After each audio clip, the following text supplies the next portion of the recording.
அல்லாஹ் போல கேட்கலன்னு வாயில் சொல்கிறீர்கள். அல்லாஹ் போல கேட்க அந்த அல்லாஹ்வுடைய கேட்கிற தன்மை அப்படி ஒரு மனுஷனுக்கு கொண்டு கொடுக்குறமே, இதுக்கு போய் நிறைய சிறுக்கு எவ்வளவு பயங்கரமான விளைவுலாம் சொன்னீங்க. பகிரங்க நரகமா போயிடும், நிரந்தர நரகமா போயிடும், சொர்க்கம் ஹராமாகி போயிடும், லுல்முன் அலீம் மகத்தான ஒரு அநியாயம், அப்படியெல்லாம் சொன்ன ஒரு காரியமாக இருக்கும் பொழுது அதை நம்ம செஞ்சு நரகத்துக்கு போகிறதுக்கு அந்த தீனில் இருக்கிறோம். மறுமையில் வெற்றி பெறதுக்கு இருக்கிறோமா? அல்லாஹ் பிடிச்சி கேட்டேன், இப்போ என்னை போல எதுவும் இல்லைன்னு கேட்பானே. அப்போ நீங்கள் ஆதாரத்தை வச்சு சொல்லுங்க.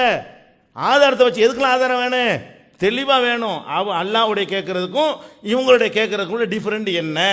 இந்த கேட்கிற பார்க்குற சக்தி அல்லாஹ் தன் மாதிரியே எல்லாத்துக்கும் கொடுத்து விட்டான் என்பதற்கு ஆதாரம் யார் யார் கொடுத்துருக்கிறான், எவ்வளவு கொடுத்துருக்கிறான், அதுக்கெல்லாம் என்ன செய்யணும்? நீங்கள் ஆதாரத்தை காட்டிட்டு அதை நீங்கள் விளக்கணும், அதில் விவாதம் பண்ணணும். நீங்களே யார் அதிகாரம் கொடுத்தா யார் அதிகாரம் கொடுத்தான்னு ஒரு வார்த்தை அடிக்கடி பயன்படுத்துறீங்க. உங்களுக்கு தான் அது பொருந்தும். நீங்களா சொந்தமாக தான் என்ன செய்றீங்க? நீங்களா சொல்லிக்கொண்டு யார் அதிகாரம் கொடுத்தான்னு கேட்குறீங்க. நீங்கள் தான் அதிகாரம் கொடுக்காத விஷயங்களை எல்லாம் நீங்கள் எடுத்துக்கிட்டு இருக்கிறீங்க. அப்போ நம்ம கேட்கறத தெளிவாக புரிந்து கொள்ள வேண்டும். இந்த லைஸ கமிஸ்லிஹி ஷைஉன் என்ற அந்த வசனம் நாம் கேட்பதற்கு நாம் பார்ப்பதற்கு முரண் இல்லை. ஏன்?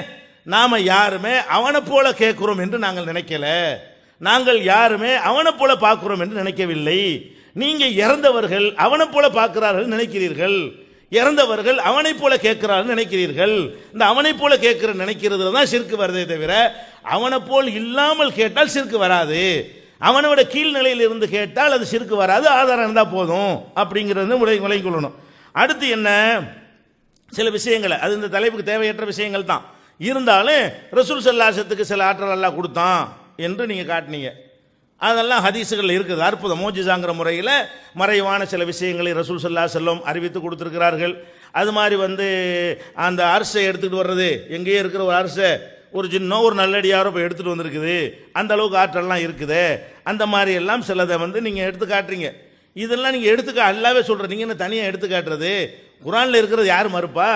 அல்லாஹ்வுடைய ரசூல் சொல்கிறது யார் மறுப்பாங்கிறேன். இதெல்லாம் உண்டு. ஆனால் இதுக்கு மேலே 1000 மடங்கு இதெல்லாம் இல்லைங்கிறதுக்கு ஆதாரம் இருக்குது. ரசூல் ஸல்லல்லாஹு அலைஹி வஸல்லம் மறைவானதை ஒன்று சொன்னாங்கங்கிறீங்க, சொல்லாத மறைவானவை 1000. பல சந்தர்ப்பத்தில் அது எனக்கு தெரியாது, தப்பு தப்பாக ரசூல் ஸல்லல்லாஹு அலைஹி வஸல்லம் முடிவெடுத்து அது மாறின விஷயங்கள், அது மாதிரி நிறைய லிஸ்ட்டுகள்லாம் இருக்கிறது. அப்போ நபிகள் நாயகம் ஸல்லல்லாஹு அலைஹி வஸல்லத்துக்கு சிலதை காட்டினான் என்றால் அதை யாரும் மறுக்கக்கூடாது. நாங்கள் மறுக்க மாட்டோம். நாங்கள் மூஜிசா மறுக்கக்கூடிய கூட்டம் கிடையாது. மூஜிசாவை மறுத்தான்னு சொன்னால் அவன் முஸ்லீமாக இருக்க முடியாது.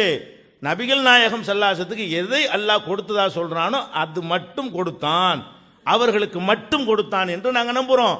நீங்கள் சொன்ன மாதிரி அதுக்கு எதிராக, அது பின்னாடி நான் பட்டியல் போடுறேன், நேரம் குறைவாக இருக்கிறது. அப்போ நபிகள் நாயகம் ஸல்லல்லாஹு அலைஹி வஸல்லம் அவர்களுக்கு இந்த தன்மை, எந்த தன்மை? மறைவானது அறியக்கூடிய தன்மை, உள்ளத்தில் உள்ள அறியக்கூடிய தன்மை கிடையவே கிடையாது.